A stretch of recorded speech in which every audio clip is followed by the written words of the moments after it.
Hello friend, स्वागत है आपका अपने इस चैनल सरकारी रिजल्ट्स job.com में। फ्रेंड्स, उम्मीद करते हैं कि आपकी तैयारी बहुत ही अच्छी चल रही होगी। आज हम वीडियो री एग्ज़ाम का एक महत्वपूर्ण टॉपिक आज डिस्कशन करेंगे, जो कि सामान्य हिंदी का विराम चिन्ह टॉपिक है। होता तो ये बहुत ही आसान है, लेकिन इसमें बहुत ही चीज़ें ऐसी हैं, बारीकियां हैं, जिसको ध्यान देंगे तो निश्चित ही आपके मार्क्स बहुत ही अच्छे बनेंगे। क्योंकि आपको पता है कि इस बार निगेटिव मार्किंग है, वीडियो री एग्ज़ाम में निगेटिव मार्किंग है, तो इसलिए आपको चीज़ें बहुत ही क्लियरली पढ़ के चलनी पड़ेंगी और एक एक नंबर बहुत ही ज़्यादा आपके लिए इंपॉर्टेंट होगा। तो आइए शुरू करते हैं हम विराम चिन्ह के बारे में। और ये एक ऐसा चूंकि टॉपिक है कि ये आपको बहुत बार पढ़ने की जरूरत नहीं है। आप एक बार कांस्टेंट होकर के अगर ये पढ़ते हैं तो आपके निसंदेह ही 4 से 5 मार्क्स इजीली आ जाएंगे। और इससे रिलेटेड क्वेश्चन भी देखेंगे कि कैसे प्रीवियस जो है कि एग्जाम्स में पूछे गए हैं, तो उससे रिलेटेड क्वेश्चन भी आपको कराए जाएंगे इसमें। तो विराम चिन्ह के बारे में तो सबसे पहले श्री कामता प्रसाद गुरु हैं, उन्होंने कहा था कि जिस तरह इंग्लिश में जितने विराम चिन्ह लिए जाते हैं, उसी तरीके से हिंदी में भी विराम चिन्ह लिए जाते हैं। बस एक अंतर होता है किस चीज़ का, जो कि हम लोग खड़ी पाई देते हैं। जैसे हिंदी में हम लोग किसी भी शब्द को, किसी भी सेंटेंस को ख़त्म करते हैं, किसी भी वाक्य को ख़त्म करते हैं, तो वहाँ पे हम एक विराम चिन्ह देते हैं, पूर्ण विराम चिन्ह जिसको बोलते हैं। और वही इंग्लिश में नहीं होता। बाकी सारे जितने भी इंग्लिश में जो भी विराम चिन्ह हैं, वो सारे हिंदी में होते हैं। अब ये बात करते हैं कि विराम चिन्ह कहा किसको जाता है। विराम का मतलब आप जानते हैं कि ठहरना, रुकना। ये क्वेश्चन भी बना हुआ है कि विराम का अर्थ या फिर विराम का तात्पर्य निम्न में से किससे है। तो विराम का मतलब होता है ठहराव, यानी कि रुक जाना। जैसे कि हम किसी भी कार्य को करते करते रुक जाते हैं, थोड़े देर के लिए हम आराम करते हैं, उसी तरीके से शब्दों को जब हम लिखते हैं, किसी भी पत्र का लेखन हो या किसी तरीके के अपने भावनाओं को व्यक्त करते हैं, या फिर किसी से बोलचाल की भाषा हम रखते हैं, तो उसमें विराम चिन्हों का बहुत ही महत्वपूर्ण योगदान होता है। उससे चीज़ें क्लियर होती है कि हमारा तात्पर्य क्या है उससे पूछने का। क्योंकि फुल स्टॉप हो, यानी कि पूर्ण विराम चिन्ह हो, अल्प विराम हो, जो भी इसमें चिन्ह होते हैं, इससे हमारी भावनाएं व्यक्त होती हैं, इसमें समस्त भावनाएं हमारी हो जाती हैं। इसलिए इसका बहुत ही महत्वपूर्ण योगदान होता है। और वीडियो एग्जाम में इसका बहुत ही बड़ा, क्योंकि पत्र लेखन में भी इसका बहुत बड़ा योगदान होता है कि हम अपनी बातों को सामने वाले के सामने किस तरीके से प्रस्तुत कर रहे हैं, हमारी भावनाएं अगले तक पहुँच पाएँ। तो आइए इनमें देखते हैं कि कितने विराम होते हैं। तो सबसे पहले अगर आपसे एग्जाम में ये भी क्वेश्चन बना हुआ है कि विराम चिन्हों की संख्या कितनी है, तो विराम चिन्हों की संख्या सबसे पहले आप जानेंगे कितनी है, 20 है। विराम चिन्हों की संख्याएं कितनी हैं, 20 हैं। और आइए देखते हैं इनमें कौन कौन सी हैं। तो कुछ तो ऐसे हैं जिसको आप जानते हैं, लेकिन कुछ डीपली जाने पर है कि ऐसा कि आप नहीं जानते चिन्हों को। पहला इसमें है कि अल्प विराम, जो कि नीचे से ऐसे किसी भी चीज़ में कॉमा दिया जाता है, इसको बोलते हैं हम अल्प विराम, यानी कि थोड़े देर के लिए रुक जाना। नेक्स्ट आता है अर्ध विराम। अच्छा, आप इन दोनों में आप ध्यान देंगे, अल्प विराम और अर्ध विराम, इसको सेमीकोलन बोलते हैं अर्ध विराम को। तो इसमें क्या होता है कि अल्प विराम जैसा ही बिल्कुल होता है, बस ऊपर एक बिंदी लगी होती है। तो ये आप छोटी छोटी चीज़ें हैं, बारीकियां हैं, इस पर आप ध्यान जरूर देंगे, क्योंकि इसमें आता है कि निम्न में से ये चिन्ह दे देगा और क्या है, अल्प विराम है या अर्ध विराम है। तो आप और सब में गलती नहीं करेंगे, लेकिन ये काफ़ी मिलते जुलते हैं, तो इनमें गलतियां हो सकती हैं और इसे क्वेश्चन अच्छे खासे बनते हैं। तो ये आप याद रखेंगे कि अल्प विराम में एक बस नीचे ऐसे बना होता है और अर्ध विराम में ऊपर एक बिंदु लगा होता है। अब बात करते हैं पूर्ण विराम की। तो जैसा कि आप जानते हैं, चूँकि हम लोग सब लोग हिंदी का प्रयोग करते हैं, तो जो इंग्लिश में फुल स्टॉप का कार्य करता है, वही इसमें पूर्ण विराम, यानी कि खड़ी पाई भी जिसको हम लोग बोलते हैं। तो जब हम अपने वाक्यों को पूरा कर लेते हैं, वहाँ पे पूर्ण विराम का प्रयोग करते हैं, जब हमारे वाक्य पूरे हो जाते हैं। तो यहाँ पे लग गया है पूर्ण विराम। अब प्रश्न चिन्ह, हम किसी से अगर कोई प्रश्न पूछ रहे हैं, तो उसके लास्ट में, जैसा कि आप देखते हैं कि अशुद्ध वाक्य भी हमारे एग्जाम में आते हैं, अशुद्ध वाक्य को शुद्ध वाक्य में बदलना। तो उसमें कई बार ऐसा होता है कि प्रश्नवाचक क्वेश्चन ऐसा पूछा होता है, प्रश्नवाचक प्रश्न पूछा होता है, और लास्ट में बस ये चिन्ह ना लगा होता है, जिसके कारण पूरा वाक्य अशुद्ध हो जाता है।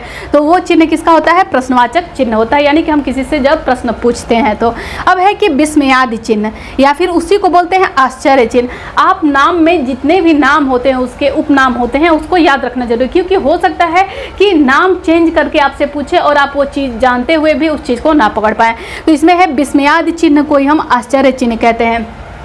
जैसे कि विस्मयादि में क्या होता है, सुख, दुख, हर्ष, शोक, क्रोध और घृणा, ये सारी चीज़ें हम अपना एक्सप्रेशन, कहने का मतलब है कि हम अपनी भावनाओं को व्यक्त करने के लिए खास तौर से विस्मयादि बोधक का प्रयोग करते हैं। जैसे कि आहा कितना सुंदर मौसम है, कितना प्यारा फूल है। तो ऐसी चीज़ें जो हमारी भावनाएं व्यक्त कर रही हैं किसी के प्रति, वो क्या होता है, विस्मयादि बोधक चिन्ह होता है। जैसे कि हमें खुशी हो रही है तो हुर्रे, हम क्या हो गया कि क्रिकेट में हम लोग जीत गए। तो इस तरीके का अपनी खुशी व्यक्त करने के लिए, या फिर किसी भी चीज़ को अगर घृणा हो रही तो छी ये कैसी जगह है, तो छी के बाद हम जो है कि ऐसे विस्मयादि चिन्ह में क्या होगा कि पूर्ण विराम की तरह लगा के एक नीचे ऐसे फुल स्टॉप की तरह देते हैं, तो ये पूर्ण विराम विस्मयादि बोधक चिन्ह हो जाता है। ठीक, तो इस तरीके से हम शब्दों में जो है कि चिन्ह लगा करके उसके अपने भावनाओं को व्यक्त कर सकते हैं। अब आता है निर्देशक चिन्ह। किसी भी चीज़ को निर्देश देना हो, जैसे कि हमारे क्वेश्चन में दिया होता है कि इतने नंबरों 50 कम से कम 50 शब्दों के जो है कि एक लेख लिखिए, इस तरीके से अगर टॉपिक कोई आता है तो वो निर्देशन चिन्ह के साथ देता है। और ये जो है कि निर्देशन चिन्ह को और किस नाम से जाना जाता है, संयोजक चिन्ह, या फिर इसी को आप पूछ सकता है कि सामासिक चिन्ह निम्न में से कौन सा है। तो आप इसके तीनों नाम याद रखेंगे, या तो निर्देशक चिन्ह करके दे रहा है तो निर्देशक चिन्ह नॉर्मल होता है, लोग उसको आसानी से जान जाते हैं, लेकिन उसी का सेकेंड नाम होता है सामासिक चिन्ह। तो सामासिक चिन्ह किसको बोलते हैं, निर्देशन को भी बोलते हैं, और संयोजक चिन्ह भी इसको बोलते हैं। क्या बोलते हैं, संयोजक चिन्ह। तो ये ऐसे डैश की तरह लगा होता है, तो ये आप पहचान जाएंगे कि ये है। अब बात आता है कोष्ठक का। कोष्ठक में किसी भी चीज़ का अगर उपनाम लिखना हो तो उसको हम कोष्ठक के द्वारा लिख देते हैं। उसमें कोष्ठक में छोटा कोष्ठक, मझौला कोष्ठक और बड़ा कोष्ठक, 3 तरीके के कोष्ठक आते हैं, तो ये आप जान गए। अब हम बात करते हैं उपविराम की। उपविराम को हम अपूर्ण विराम भी कहते हैं, इसके भी नाम आप याद रखेंगे। देखिए, जैसे कि उपविराम को हम अपूर्ण विराम कहते हैं, तो अपूर्ण विराम उसी का नाम है, तो हम कैसे ब्रैकेट में छोटे वाले जो है कि कोष्ठक में रख दिए इसको, तो इसी तरीके से कोष्ठक का भी प्रयोग किया जाता है। अब इसमें है कि उपविराम को ही हम क्या कहते हैं, अपूर्ण विराम, या फिर उसी को जो है कि कामता प्रसाद जी ने ऐसा कहा है कि इसी को हम विसर्ग का नाम भी दे सकते हैं। जैसे कि किसी के द्वारा कही गई बात को यानी कि डायरेक्ट रखना हो, जैसे कि राम, अब उनके द्वारा कही गई बात को हम यहाँ पे लिख सकते हैं, तो इसको विसर्ग कहा जाता है। विसर्ग भी, वो भी किसके द्वारा कहा गया है, कामता प्रसाद जी के द्वारा कहा गया ऐसा कि इसको विसर्ग का नाम दिया जा सकता है, और इसको उपविराम या अपूर्ण विराम भी कहा जाता है। ठीक है, अब देखिए यहाँ पे अल्प विराम और अपूर्ण विराम दोनों में अंतर है, ये आप डिफरेंस खास तौर से ज़्यादा ध्यान देंगे। अब है कि अवतरण चिन्ह। अवतरण चिन्ह को ही उद्धरण चिन्ह भी कहा जाता है, तो इसका जो होता है कि ये ब्रैकेट की तरह होता है, सेमी कॉलन की तरह होता है, जो कि ऊपर से लगा होता है, यानी कि किसी की बातों को रख करके और ऐसे हम इन्वर्टेड कामा में, इंग्लिश में इसको इन्वर्टेड कामा बोलते हैं, उसमें हम रख देते हैं, तो इसी को बोलते हैं हम अवतरण चिन्ह, या फिर इसी का सेकेंड नाम क्या है, उद्धरण चिन्ह। तो आप याद रखेंगे कि उद्धरण चिन्ह का ये जो होता है साइन होता है, चिन्ह होता है। अब हम बात करते हैं विवरण चिन्ह की। किसी भी चीज़ का विवरण देना हो तो हम खास तौर से ऐसे प्रयोग करते हैं, हम अपने एग्जाम में भी हेडिंग डालते हैं, तो इस तरीके से किसी भी चीज़ के बारे में डिटेल लिखना हो, विवरण लिखना हो, तो हम इस तरीके का चिन्ह देते हैं। तो ये हमारे 10 चिन्ह हुए। आइए अब 10 चिन्हों को देख लेते हैं। 11 नंबर पे देखते हैं कि पुनरुक्ति सूचक चिन्ह। पुनरुक्ति सूचक चिन्ह किस तरीके से होता है, जिस तरीके से होता है कि किसी की कही गई बात को ज्यों का त्यों कह देना। अगर किसी की कही गई बात को हम ज्यों का त्यों रख रहे हैं तो उसको डबल इन्वर्टेड कामा के अंदर रखते हैं। जिस तरीके से ग्रामर में हम पढ़ते हैं, इंग्लिश ग्रामर में, कि डायरेक्ट स्पीच होता है, किसी की कही गई बात को ज्यों का त्यों रख देना। जैसे कि मोहन ऐसा कह रहा था कि मैं यहाँ जाऊँगा, उसकी कही गई बात को ज्यों का त्यों रख देना ही कहलाता है कि डायरेक्ट स्पीच, यानी कि डायरेक्ट कही गई बात, और उसको जिस चिन्ह के अंदर बंद करते हैं वो होता है पुनरुक्ति सूचक, यानी कि डबल इन्वर्टेड कामा होता है। अब देखते हैं लाघव चिन्ह। लाघव चिन्ह क्या होता है, लाघव का मतलब क्या होता है, छोटा, यानी कि किसी भी चीज़ का शॉर्टकट रख देना। जैसे कि हम अगर BTC कर रहे हैं तो हम क्या लिखते हैं, BTC, इस तरीके से हमने लिख दिया। अगर डॉक्टर लिखना है तो हम क्या लिखते हैं, डॉक्टर लिखते हैं, या फिर यहाँ पे डॉट कर देते हैं। तो इस तरीके से हम जो है कि किसी भी चीज़ को शॉर्टकट लिखना, लाघव का मतलब ही होता है छोटा, तो उस चीज़ को शॉर्टकट लिखना हो तो लाघव चिन्ह का प्रयोग करके उसको शॉर्टकट लिख सकते हैं। अब है लोप चिन्ह। लोप चिन्ह का होता है कि कोई अपनी बातों को कहते कहते आधा अधूरा अपने मुंह में रख ले, आधा बात कह दे, तो वही लोप चिन्ह हो जाता है। जैसा कि कोई चीज़ कहते हुए आदमी बुदबुदाने लगता है, आधा बात कह के और अगला उसका मीनिंग समझ भी जाता है, तो उसको डॉट डॉट डॉट कह के हम अगर लिखते समय उसको व्यक्त करना हो तो डॉट डॉट करके छोड़ देते हैं। ठीक है, तो वो लोप चिन्ह हो गया। अब हम बात करते हैं पाद चिन्ह की। पाद चिन्ह, इसी को योजक चिन्ह भी कहते हैं। आप ये याद रखेंगे कि पाद चिन्ह आता है या फिर योजक चिन्ह आता है, तो यहाँ पे लगेगा। आप एक चीज़ और देखिए होंगे कि अभी जो हमने पीछे पढ़ाया तो उसमें था कि निर्देशन चिन्ह का भी ऐसे बना हुआ था, तो इसमें एक ध्यान देने वाली बात होगी कि निर्देशन चिन्ह में ये लंबा होता है, बड़ा होता है, और इसमें योजक चिन्ह में ये छोटा सा लगा होता है। यानी कि योजक का मतलब ही होता है जोड़ना। मतलब दो शब्दों को जोड़ा है, जैसे कि माता पिता, चाचा चाची, इस तरीके से शब्दों को ये जोड़ता है, पाद चिन्ह जोड़ने का कार्य करता है। जैसे कि हम क्या लिखते हैं, माता पिता, माता पिता, तो इस तरीके से ये जोड़ने का कार्य करता है। जैसे कि हम बोलते हैं तुम कुछ खाता पीता नहीं है क्या, तो खाता पीता के बीच में ये लगेगा चिन्ह। तो इस तरीके से शब्दों को हम पाद चिन्ह या फिर योजक चिन्ह के द्वारा हम जोड़ते हैं। अब है कि दीर्घ उच्चारण चिन्ह। दीर्घ उच्चारण चिन्ह जो है कि एस आकार का बना होता है, यानी कि ऊपर ऐसे करके ऐसे बना होता है। इसका अक्सर यूज जो है कि भोजपुरी की बोलचाल की भाषा में या फिर संगीत में, जैसे कि हो का शब्द निकलता है तो गाने में अगर कहीं लिखा होता है तो हो लिख करके, और अगर वो राग लंबा खींचा उसी शब्द को तो ऐसे ऐसे ऐसे चिन्ह लगा होता है। तो इस तरीके से जो है कि यहाँ पे दीर्घ उच्चारण चिन्ह, यानी कि किसी एक शब्द को लंबा खींचना, जो कि संगीत में होता है, गाने में होता है, तो वहाँ पे इसका प्रयोग किया जाता है। दीर्घ उच्चारण चिन्ह, नाम से आपको पता चल रहा है कि यहाँ पे उच्चारण से मतलब है, ठीक है, तो उसका ऐसा चिन्ह होता है। अब जो है कि पाद बिंदु, यहाँ पे पाद चिन्ह था और यहाँ पे है पाद बिंदु, तो नाम से पता चल रहा है कि जैसे ऐसे पाद चिन्ह हो गया और उस पर बिंदु लगा देना, तो ये दोनों को मिला करके हो जाता है पाद बिंदु, यानी कि इसका भी निर्देशन की तरह ही यूज किया जाता है, ठीक है। अब है कि त्रुटि पूरक चिन्ह। त्रुटि पूरक चिन्ह का मतलब क्या होता है कि अक्सर ऐसा होता है कि पेन से हम कोई शब्द पूरा का पूरा लिख लिए, किसी भी कहानी का लेखन कर लिए या कोई चीज़ लिख लिए, और बाद में हमें पता चलता है कि कुछ हम मेंशन करना छोड़ दिए या फिर कोई शब्द हमसे गलती से छूट गया वहाँ पे, तो हम क्या करते हैं, अब पेन से पूरा कट तो कर नहीं सकते हैं, तो वहाँ पे क्या होता है कि जैसे हम लिख रहे हैं यहाँ पे मोहन बहुत है, ऐसे लिख दिया, फिर याद चला कि हमको तो स्वाभिमानी लिखना था बीच में, तो हम पूरा शब्द कट करेंगे, एग्जाम में तो ऐसा कर नहीं सकते हैं, तो वहाँ पे क्या होता है कि यहाँ पे हम हंस पद लगा करके यहाँ पे स्वाभिमानी लिख सकते हैं कि स्वाभिमानी। इस तरीके से अगर कोई किसी सेंटेंस में कोई शब्द छूट जाता है तो हम जो है कि वहाँ पर ऊपर ऐसे मेंशन कर सकते हैं। इसी को हंस पद या फिर त्रुटि पूरक चिन्ह के नाम से जाना जाता है। आप याद रखेंगे, कहीं भी नाम अगर दो दिए हुए हैं तो आप उसको ध्यान में रखेंगे, क्योंकि कोई भी नाम उसमें से पूछ सकता है, ठीक है। अब है कि टीका सूचक शब्द। टीका सूचक शब्द या तो स्टार करके होता है या तो प्लस या फिर 2 करके लिखा होता है। ये नहीं कि हम कोई भी शब्द लिख देंगे, जैसे कि हम कुछ भी पढ़ते हैं किसी फिजिक्स में, या फिर आपने देखा हो किसी फार्मूले को पढ़ते हैं, या फिर किसी रामायण में ही कोई चौपाई दी होती है तो उसमें कुछ विशेष हो तो ऊपर तो नहीं लिखा होता, लेकिन वहाँ पे उस शब्द पे ऐसे मेंशन किया होता है स्टार, और फिर उसका डिटेल जो होता है उस किताब के नीचे ऐसे स्टार करके और ऐसे दिया होता है। अक्सर केमिस्ट्री फिजिक्स के बुक में भी ऐसा होता है कि कोई फार्मूला ऊपर लिखा हुआ है तो उसके ऊपर मेंशन कर देता है स्टार, और वो चीज़ कहाँ से आया है, किसके द्वारा हम डायरेक्ट इस फार्मूले को रख रहे हैं, तो उसका मेंशन बुक के नीचे हिस्से में कर दिया होता है। तो इसी को हम बोलते हैं टीका सूचक शब्द। टीका सूचक का मतलब कि उसके बारे में क्या विशेषता है खास, या फिर उसका उत्पत्ति कहाँ से हुआ है, उसको नीचे मेंशन कर देता है। तो आप स्टार से कर सकते हैं, प्लस से कर सकते हैं, या फिर 2 से कर सकते हैं, अगर किसी चीज़ के बारे में खास आपको बाद में उसका डिटेल देना हो तो, ठीक है।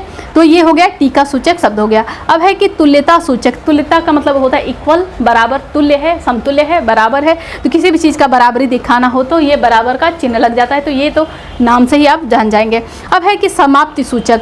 कोई भी चीज़ समाप्त हो रहा है किसी भी शब्द में तो वहाँ पर ऐसे करके और यहाँ पे ऐसे करके हम लगा देते हैं, या फिर ऐसे लगाते हैं हम चिन्ह।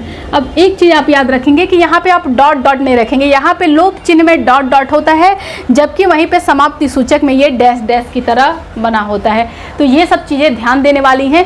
यही आपके विषय चिन्ह हैं जो कि आपके एग्ज़ाम में बहुत ही ज़्यादा महत्वपूर्ण रहेंगे, आपको अच्छे नंबर दिलाएंगे। तो इसमें जो नाम है और उसके उपनाम है खास तौर से वो आप ध्यान में रखेंगे, और अब इससे रिलेटेड कुछ क्वेश्चन करेंगे ताकि आपको आइडिया लगे। कभी कभी तो यहाँ पे डायरेक्ट आपको चिन्ह देके पूछेगा कि कौन सा चिन्ह है, तो ये हो जाता है। और किस तरीके के क्वेश्चन इसमें इसके अलावा बनते हैं, आइए वो भी देख लेते हैं। हम इसके क्वेश्चन देख लेते हैं। इसमें है कि जहाँ वाक्य की गति अंतिम रूप से ले, यानी कि अंतिम रूप का वाक्य की गति अंतिम रूप से ले का मतलब क्या हो गया, जहाँ हम अपने शब्द को, अपने वाक्य को ख़त्म करने वाले हों, या फिर विचार के तार टूट जाए, यानी कि इसके कहने का मतलब है कि हम अपने बात को ख़त्म कर चुके हों, वहाँ पे किस चिन्ह का प्रयोग होगा। यानी कि हम किसी शब्द को पूर्णतः कह चुके हैं, हमारे विचार अब ख़त्म हो गए हैं, जितना कहना चाहते थे उतना कह दिए हैं, तो वहाँ पर किस चीज़ का प्रयोग होगा। और ये याद रखें कि ये वीडियो जो है कि 2016 का ये क्वेश्चन क्वेश्चन पूछा हुआ है। तो इसमें है कि ऑप्शन दिया हुआ है कि योजक चिन्ह का प्रयोग करेंगे या फिर अल्प विराम का या पूर्ण विराम का या फिर अर्ध विराम का, किसका प्रयोग करेंगे निम्न में से। तो जब हम अपने वाक्यों को, अपने शब्दों को किसी के सामने प्रस्तुत कर लिए हैं, पूर्णतः मेरे विचार खत्म हो चुके हैं, जो भी हम कहना चाहते थे पूरी तरीके से कह लिए हैं, तो वहाँ पे लगेगा पूर्ण विराम। क्या लगेगा? पूर्ण विराम। तो आप याद रखेंगे कि वहाँ पे लगेगा पूर्ण विराम। ये आप जो है कि ध्यान देंगे, शब्दों को समझेंगे कि कहना क्या चाहता है। तो है कि वाक्य गति अंतिम रूप से ले, यानी कि शब्द हमारे खत्म हो चुके हैं, हम जो वाक्य कहना चाहते थे वो खत्म हो चुके हैं। अब है कि विराम चिन्ह, ये यहाँ पे प्रयोग दिखा है कि विराम चिन्ह में इसका ये प्रयुक्त होता है, निम्न में से किसके लिए प्रयुक्त होता है। तो विवरण चिन्ह है या फिर तुल्यता सूचक चिन्ह है या फिर लाघव चिन्ह है या फिर संयोजक चिन्ह है। तो आपको हम ये बताए थे कि इसको निर्देशन या फिर क्या बोलते हैं, संयोजक चिन्ह इसको बोलते हैं। किसी भी चीज़ का निर्देशन देना हो तो करके ऐसे डैश दिया होता है, तो उसका मतलब होता है कि संयोजक चिन्ह। विवरण चिन्ह कैसा होता है, किसी भी चीज़ का विवरण देना हो तो इसी शब्द में जो है कि ऐसे करके ऐसे लगा होता है, तो ये होता है कि विवरण चिन्ह होता है। इस तरीके से आप यहाँ पे रिवीजन भी एक बार करते चलेंगे कि विवरण चिन्ह के लिए क्या होता है, तो इस तरीके के चिन्ह लगे होंगे। तुल्यता सूचक, तुल्यता मतलब होता है, तुल्य मतलब बराबर, तो बराबर का यानी कि इक्वल का, तो ऐसे लगा होगा तुल्यता सूचक के लिए। लाघव चिन्ह, लाघव का मतलब हम बताए थे छोटा, यानी कि शॉर्टकट, किसी भी चीज़ को शॉर्टकट लिखना हो तो वहाँ पे यहाँ ऐसे छोटा सा गोली बना देते हैं, तो वो लाघव चिन्ह होता है। यानी कि किसी को भी शॉर्टकट लिखने के लिए तो डॉट का प्रयोग करते हैं या फिर छोटा सा गोला बना देते हैं, तो लाघव चिन्ह हो जाता है। और ये जो हमने जो क्वेश्चन में दिया हुआ है वो संयोजक चिन्ह होगा, इसी को निर्देशक भी कहते हैं, निर्देशक चिन्ह भी कहते हैं। अब दिया है कि विराम का अर्थ है, हम जब शुरू कर रहे थे आपका ये टॉपिक तो उसी समय बताएं कि विराम का अर्थ क्या होता है। तो विराम का मतलब होता है ठहराव या फिर ठहरना या फिर रुक जाना। किसी शब्द को कहते कहते अपने भाव को व्यक्त करने के लिए विराम चिन्हों का प्रयोग बहुत ही आवश्यक होता है, और विराम चिन्ह जहाँ जहाँ लगते हैं वहाँ पे थोड़ा सा ठहराव हो जाता है, थोड़ा सा हम रुक जाते हैं, जिससे हमारे जो है कि जो हम कहना चाहते हैं वो ज़्यादा क्लियर होता है। तो है बिछोड़ना, ठहराव या रुकना या फिर स्वर या फिर चलना, तो होगा ठहरना। ठीक है। अब है कि अल्प विराम पहचानिए। अब यहाँ पे नेक्स्ट क्वेश्चन हम देखते हैं, अल्प विराम पहचानिए। आपको यहाँ पे बहुत सारे साइन दिए हुए हैं, इसमें आपको अल्प विराम पहचानना है। तो हम आपको जब क्वेश्चन बता रहे थे उसी समय बोले कि आप ध्यान रखिएगा कि अल्प विराम और अर्ध विराम दोनों में बहुत ही सिमिलरिटी होती है, आपको ध्यान रखना है। तो अल्प विराम इसमें क्या होगा, तो अल्प विराम का मतलब होता है थोड़ी देर के लिए रुकना, तो ये चिन्ह होता है। वहीं पर अगर ये चिन्ह लगा हुआ है तो इसका मतलब हो गया ये क्या है, अर्ध विराम है, आप ये याद रखेंगे। ये डबल इन्वर्टेड कामा हम बताए थे, यानी कि किसी की कही गई बात को ज्यों का त्यों रख देना, यानी कि पुनरुक्ति सूचक ये हो गया चिन्ह। ठीक है, क्या हो गया, पुनरुक्ति सूचक चिन्ह हो गया। डबल इन्वर्टेड कामा के अंदर किसी की कही गई बात को ज्यों का त्यों रख देना। अब यहाँ पे ये चिन्ह जो देख रहे हैं ये होता है, ये चिन्ह जो देख रहे हैं ये होता है अवतरण चिन्ह या फिर उद्धरण चिन्ह भी इसका नाम देते हैं। क्या होता है, अवतरण चिन्ह या फिर उद्धरण चिन्ह। अवतरण या फिर इसी को आप बोलेंगे उद्धरण चिन्ह। तो ये आप नाम याद रखेंगे, सारे जो भी चिन्ह हैं इनके नाम आप याद रखेंगे। आइए अब नेक्स्ट क्वेश्चन देख लेते हैं। आइए हम नेक्स्ट क्वेश्चन देखते हैं। इसमें जो है कि हम चिन्हों को देखेंगे कि चिन्हों का किस तरीके से प्रयोग होता है, उस पर बेस्ड आपके ये सारे एग्जाम में पूछे हुए क्वेश्चन हैं, तो आप इसको ध्यान से देखते हुए चलेंगे। इससे दो फायदे होंगे, एक तो होता है कि अशुद्ध वाक्य से शुद्ध वाक्य में बदलना, तो कभी सबसे ज़्यादा जो है कि चिन्हों का ही प्रयोग उसमें मिस्टेक होता है, वही आपको निकालना होता है, तो ये भी तैयार होगा। और विराम चिन्ह से जो आपके इस वीडियो में डायरेक्ट क्वेश्चन पूछे जाते हैं वो भी आपके तैयार होंगे। इसमें है कि राहुल, आशीष, राजा और वैभव अपने कार्य में संलग्न है, इसमें से किस उचित जो है कि विराम चिन्ह का प्रयोग होगा ये आपको बताना है। तो देखिए कोई भी लगातार जो संज्ञाएं आ रही हैं, ऐसे भी क्वेश्चन पूछता है कि लगातार समान संज्ञाएं आ रही हैं तो उनके बीच किस तरीके के विराम चिन्ह का प्रयोग होता है। तो समान संज्ञाएं यानी कि समान संज्ञाएं में क्या हो सकता है, लगातार जो है कि शहरों का नाम दे दे, किसी जगह का नाम दे दे एक ही साथ करके, और या फिर किसी जो है कि व्यक्ति में जो है कि व्यक्तियों के नाम दे दे, अलग अलग व्यक्तियों के नाम, तो उनके बीच किस जो है कि विराम चिन्ह का प्रयोग होगा। तो उसके बीच ये जो कॉमा आप देख रहे हैं जिसको कि हम क्या बोलते हैं, अल्प विराम बोलते हैं, उनका प्रयोग होगा। जैसे कि आशीष, राहुल, राजा और वैभव, तो हम इसका प्रयोग करेंगे। इन नामों के बीच में हम जो है कि ऐसे अल्प विराम का प्रयोग करेंगे, और वैभव अपने कार्यों में संलग्न हो गए, इस तरीके से प्रयोग होता है। तो यहाँ पे निम्न में से कौन सा सही होगा, ये ऑप्शन नंबर 1 जो है वो सही हो जाएगा। अच्छा, इसको क्या बोलते हैं, आप जो ऑप्शन पढ़ेंगे उसमें आप चिन्हों का भी ध्यान रखते चलिए ताकि आपका रिवीजन होता जाए। इसको हम अल्प विराम बोलते हैं, जो कि इस ऑप्शन का सही हो गया। अब ये जो सेकंड है इसको अर्ध विराम बोलते हैं। क्या बोलते हैं, अर्ध विराम बोलते हैं। ये हो गया पूर्ण विराम, जहाँ हमारे शब्द अपने जो है कि हमारे विचारों के तार टूटने लगते हैं, यानी कि हम अपने शब्दों को पूरा कर लेते हैं, वहाँ पे पूर्ण विराम का प्रयोग होता है। तो ये हो गया पूर्ण विराम। अब जो है कि ये जो बना हुआ है इसको क्या बोलते हैं, उद्धरण चिन्ह बोलते हैं। तो ये भी आप याद रखेंगे कि इसको उद्धरण चिन्ह बोलते हैं। अब है कि आनंद घर आया, थोड़ी देर रुका और चला गया।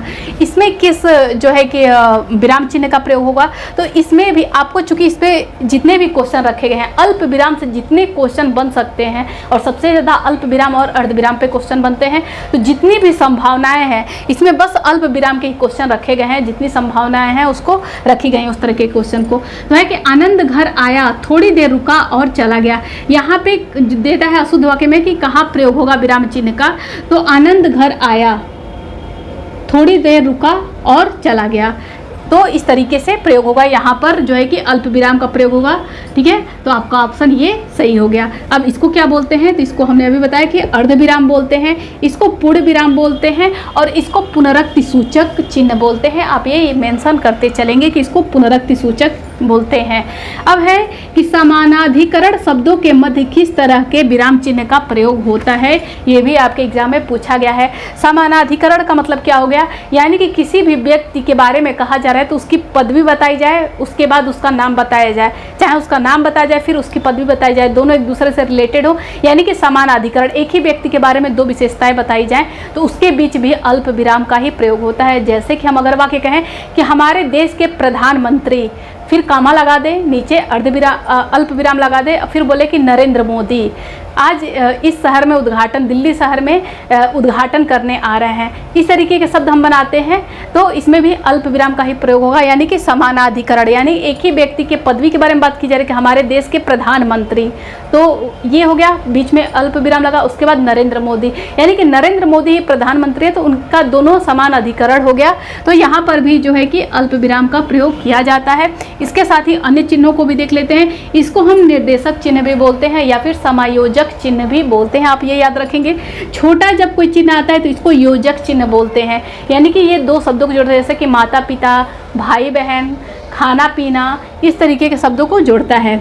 ये जो है कि दीर्घ उच्चारण चिन्ह है। दीर्घ उच्चारण चिन्ह का मतलब हम जैसे बताएं कि संगीत में जो लय होता है, जैसे कि हो लिखना हो उसमें, तो हो लिख करके उसके वजह से अगर वो शब्द लंबा खींचा हुआ है तो हम इस तरीके का प्रयोग करते हैं, तो ये दीर्घ उच्चारण चिन्ह हो गया, ये आप याद रखेंगे। अब है कि वाक्य में जब एक ही प्रकार की कई संज्ञाएं आए तो उनके बीच किस विराम चिन्ह का प्रयोग होगा। वाक्य में जब एक ही प्रकार की कई संज्ञाएं आए, एक ही प्रकार की, यानी कि जब व्यक्ति का नाम हो तो लगातार व्यक्ति का नाम हो, अगर किसी वस्तु का नाम हो तो लगातार वस्तु का नाम हो, जैसे कि मेज, कुर्सी, पेन, पेंसिल, इस तरीके का हो। जगह का नाम हो तो लगातार जगहों का ही नाम हो, लगातार शहरों का नाम, जैसे दिल्ली, मुंबई, कोलकाता, इस तरीके से समान संज्ञाएं दी हों तो वहाँ पर भी उनके बीच में किस तरीके का प्रयोग किया जाता है। जैसे कि आप अपने पहले क्वेश्चन में देख रहे हैं कि आशीष, राहुल, राजा, तो इनके बीच किस तरीके के चिन्ह का प्रयोग हुआ था, यानी कि समान संज्ञाएं थी तो क्या हुआ था, अल्प विराम। क्या हुआ था, अल्प विराम। तो ये अल्प विराम से इस तरीके के भी क्वेश्चन पूछे जाते हैं। ऐसा बिल्कुल नहीं है कि बस आपको जो है कि चिन्हों का बनाकर, चिन्ह बना करके और पूछ देखिए निम्न में से कौन सा चिन्ह है, उस तरीके से क्वेश्चन बनते ही हैं, प्लस इस तरीके से भी क्वेश्चन बनते हैं। तो आप हर तरीके के क्वेश्चन को देख लीजिए ताकि जो है कि एग्जाम में आपको दिक्कत ना हो। अब है कि नेक्स्ट क्वेश्चन है कि मैं कृष्ण के घर पहुंचा लेकिन वह नहीं मिला। विराम चिन्ह इसमें भी बताना है, तो जैसा कि आपको पहले बता चुकी हूँ कि इसमें अल्प विराम से जितने भी टाइप के क्वेश्चन पूछे जा सकते हैं उतने यहाँ पे बताए गए हैं आपको। तो मैं कृष्ण के घर पहुँचा लेकिन वह वहाँ नहीं मिला, तो यहाँ पे अल्प विराम का प्रयोग होगा पहुँचा के बाद। तो ऐसा शब्द आता है कि जब भी लेकिन, किंतु, परंतु इस तरीके के शब्द आते हैं तो उसके जस्ट पहले अल्प विराम का प्रयोग किया जाता है। जैसे कि यहाँ पे लेकिन दिया हुआ है तो लेकिन के जस्ट पहले अल्प विराम का प्रयोग किया जाएगा। ठीक है, अब है लेकिन आ गया, किंतु आ गया, परंतु, इसमें से कोई भी शब्द होते हैं तो यहाँ पे उसके पहले वाले शब्द में अल्प विराम का प्रयोग होता है, यहाँ पे भी अल्प विराम सही हो गया। ठीक है, तो आप देख सकते हैं कि जब एक ही प्रकार की संज्ञाएं हों तो उनके भी, जैसे कि पहला क्वेश्चन था, तो उसमें भी अल्प विराम का प्रयोग होता है। जब समान अधिकरण यानी कि एक ही व्यक्ति के पदवी और उसके नाम दोनों को बताया जाए तो उस पदवी और नाम के बीच में कॉमा लगता है। हमने आपको एग्जाम्पल भी दिया। अब जो जैसे कि ऐसा शब्द आ गया कि राम घर आया, थोड़ी देर रुका और चला गया, तो आया के बाद यहाँ पर थोड़ा कुछ इस तरीके के शब्द हो तो उसके पहले भी कॉमा लग जाता है, यानी कि अल्प विराम लग जाता है। अब दे रहा है कि विराम चिन्हों की संख्या कितनी होती है, तो हमने जब ये टॉपिक शुरू किया था उसी समय बताया था कि विराम चिन्हों की संख्या कितनी, कामता प्रसाद के द्वारा बताया गया है कि ये अंग्रेजी से लिए गए हैं। ये भी कभी कभी पूछता है कि विराम चिन्हों को निम्न में से किस जो है कि विषय से लिया गया है, तो ऐसे फारसी है, अंग्रेजी है, ऐसे तो अंग्रेजी से लिया गया है, ये आप याद रखेंगे। और विराम चिन्हों की संख्या जो है टोटल 20 है, ये भी आप याद रखेंगे। ये नेक्स्ट क्वेश्चन देखते हैं। अब आइए नेक्स्ट क्वेश्चन देखते हैं। इसमें क्वेश्चन है कि किसी कठिन शब्द को स्पष्ट करने के लिए किस विराम चिन्ह का प्रयोग करते हैं। यानी कि कोई हम शब्द कठिन बोल रहे हैं तो उसके बाद से उसको स्पष्ट करने के लिए हमने कोई क्रिटिकल वर्ड बोल दिया, तो उस चीज़ को और सरल भाषा में प्रयोग करने के लिए, एक शब्द लिखने के लिए किस निम्न में से किस जो है कि विराम चिन्ह का प्रयोग करते हैं। तो विवरण चिन्ह तो नहीं, विवरण चिन्ह ऐसा नहीं होता है। विवरण चिन्ह का तो मतलब होता है कि ऐसे हम बनाते हैं, ये विवरण चिन्ह हो गया। निर्देशक चिन्ह नहीं, निर्देशक में तो बस ऐसे डैश लगा होता है, यानी किसी भी चीज़ का जो है कि प्रस्तुतिकरण करने के लिए। कोष्टक है तो जी हाँ, कोष्टक का प्रयोग किया जाता है। जैसे कि हम लिख देते हैं, अगर कोई शब्द लिखते लिखते कोई शब्द हम वाक्य लिख रहे हैं तो उसमें मृग लिख दिए, मृग हो सकता है किसी को ना समझ में आए तो हम और शब्द में हिरण लिख सकते हैं, यानी कि हिरण को ही मृग कहा जाता है, तो हम ये छोटे कोष्टक का प्रयोग कर देते हैं। तो इस तरीके से कोष्टक का प्रयोग किया जाता है किसी भी कठिन शब्द को स्पष्ट करने के लिए, ये आप याद रखेंगे। और उपविराम तो लगता ही नहीं है उसमें। उपविराम को और क्या जाना जाता है, उपविराम को हम बताए थे कि और जो है कि अर्धविराम या फिर विसर्ग के नाम से जानते हैं। किसके नाम से? विसर्ग के नाम से, जो कि ऐसे दो बिंदु दिए होते हैं। ठीक है, अब नेक्स्ट देखते हैं, नेक्स्ट क्वेश्चन देखते हैं कि हंस पद किस विराम का एक और नाम है। हंस पद का चिन्ह क्या होता है वो भी आप याद रखेंगे, और इसका एक नेक्स्ट जो दूसरा नाम है वो क्या है। तो जब कोई शब्द लिखते लिखते जब किसी वाक्य को हम लिखते हैं तो उसमें कोई शब्द छूट जाता है तो हंस पद का प्रयोग करते हैं, और उसका चिन्ह ये होता है बना हुआ। और इसका मतलब क्या होता है, तो लोप विराम नहीं, लोप विराम नहीं होता है। लोप विराम तो वो होता है जब हम किसी शब्द को कहते कहते आधा कहते हैं, आधा मुंह में ही रह जाता है, तो उसको लोप विराम कहते हैं, जिसको कि डॉट डॉट डॉट से हम रिप्रेजेंट करते हैं। अब हो गया अल्प विराम। अल्प विराम तो थोड़ी देर रुकने के लिए, जिसको हम कॉमा बोलते हैं, वो होता है, तो ये होगा नहीं। अब है पूर्ण विराम। पूर्ण विराम का तो प्रयोग करते नहीं। पूर्ण विराम तो जब हमारा एक शब्द खत्म हो जाता है तब जब हमारा वाक्य खत्म हो जाता है वहां पे हम किसका प्रयोग करते हैं, पूर्ण विराम का प्रयोग करते हैं। नेक्स्ट अब क्या है, त्रुटि पूरक। तो जी हाँ, हंस पद को हम त्रुटि पूरक के नाम से भी जानते हैं, त्रुटि पूरक चिन्ह के नाम से भी जानते हैं। अब है तुल्यता सूचक चिन्ह को पहचाने। तुल्य मतलब क्या हम बताए थे, तुल्य मतलब बराबर होता है, समतुल्य। तो यहाँ पे तो जो है चिन्ह पहचानना है तो आप जान जाएंगे कि इसको कहते हैं तुल्यता सूचक चिन्ह। इसको क्या कहते हैं, इसको लाघव चिन्ह कहते हैं, यानी कि किसी भी चीज़ को संक्षेप में लिखना हो, किसी भी शब्द को संक्षेप में लिखना हो तो यहाँ पे इसका प्रयोग करते हैं। इसको कोष्टक कहते हैं, इसको तुल्यता सूचक, और इसको हंस पद कहते हैं। तो आप इस तरीके से चिन्हों को भी जानते चले। अब नेक्स्ट क्वेश्चन है कि समाप्ति सूचक चिन्ह पहचाने। समाप्ति सूचक चिन्ह क्या होता है कि जहाँ पे हम अपने शब्द को खत्म कर रहे हैं वहाँ पे समाप्ति सूचक चिन्ह लगाते हैं, तो उसमें क्या आ जाएगा, ये जो हमारा फर्स्ट ऑप्शन है वो आ जाएगा। और ये जो है कि डॉट डॉट करके कर रहे हैं या फिर ऐसे प्लस प्लस का चिन्ह लगा करते हैं तो ये लोप विराम होता है, यानी कि किसी शब्द को कहते कहते अपने मुंह में बंद कर लेना, वो लोप होता है। और एक चीज़ हम और आपको बताएं कि डैश डैश जहाँ हो वहाँ पे समाप्ति सूचक होगा, और जहाँ पे डॉट डॉट हो वहाँ पे लोप विराम होगा, ये आप ध्यान रखेंगे। नेक्स्ट है ये, इसको हम क्या बोलते हैं, इसको हम बोलते हैं विवरण चिन्ह बोलते हैं। और ये चौथे नंबर पे जो है इसको हम बोलते हैं विस्मयादि, यानी कि अपने भावनाओं को व्यक्त करने के लिए, यानी कि सुख दुख लोभ लालच घृणा खुशी दुख, इन सब को व्यक्त करने के लिए हम विस्मयादि बोधक चिन्ह का प्रयोग करते हैं। अब नेक्स्ट क्वेश्चन देखते हैं कि पाद चिन्ह का अन्य नाम जिससे महत्वपूर्ण पंक्तियों को रेखांकित किया जाता है, यानी कि पाद चिन्ह का अन्य नाम पूछा है। हमने आपको जितने भी चिन्ह बताया उसमें हर एक चिन्ह, मैक्सिमम चिन्हों का दूसरा भी नाम है। तो पाद चिन्ह को और किस नाम से जाना जाता है, और ख़ास तौर से पाद चिन्ह का प्रयोग कहाँ किया जाता है, किसी भी महत्वपूर्ण पंक्ति को नीचे अंडरलाइन करने के लिए, यानी कि रेखांकित करने के लिए प्रयोग किया जाता है।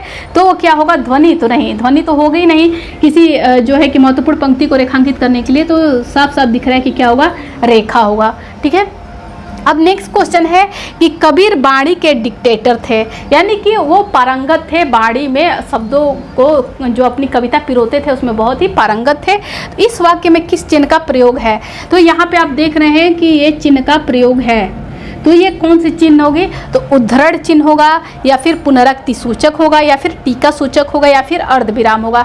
तो हमने आपको बताया है कि देखिए, पुनरुक्ति सूचक यानी कि किसी की कही गई बात को ज्यों का त्यों रख देना, तो उसमें क्या होता है? डबल इन्वर्टेड कामा होता है, यानी कि ऐसा ही कामा होगा लेकिन दो दो के साथ होगा, यानी कि किसी की कही गई बात को ज्यों का त्यों रख देना, ठीक है, तो वो पुनरुक्ति सूचक हो जाएगा। टीका सूचक का मतलब होता है कि टीका सूचक का चिन्ह क्या होता है? तो या तो स्टार बना होगा, या तो प्लस बना होगा, या फिर 2 बना होगा, और इसका मतलब होता है कि इस शब्द में कुछ महत्वपूर्ण बात है, उसको हम अलग से मेंशन करके दे देते हैं, तो उसको बोलते हैं टीका सूचक। अब है अर्धविराम। अर्धविराम तो कहीं पे थोड़ी देर रुकने के लिए प्रयोग होता है, तो अर्धविराम होगा नहीं, तो यहाँ पे क्या हो जाएगा? उद्धरण चिन्ह, इसको अनवरण चिन्ह के नाम से भी जाना जाता है, ठीक है। तो कबीर वाणी के डिक्टेटर थे, इसमें जिस चिन्ह का प्रयोग हुआ है वो उद्धरण चिन्ह है, ठीक है, यानी कि सिंगल इन्वर्टेड कामा, यानी कि किसी की बात को रखना और किसी की बात को ज्यों का त्यों रखना, वो पुनरुक्ति सूचक हो जाएगा। तो इस तरीके से जितने भी इंपॉर्टेंट इसमें क्वेश्चन बन सकते थे हमने आपको बताया। अब नेक्स्ट क्लास में आपके पत्र लेखन से संबंधित महत्वपूर्ण टॉपिक कराए जाएंगे, तो जिनको भी देना है वीडियो एग्जाम तो कृपया जुड़े रहें ताकि आपके एग्जाम बेहतर हो सके। Thank you for watching this video.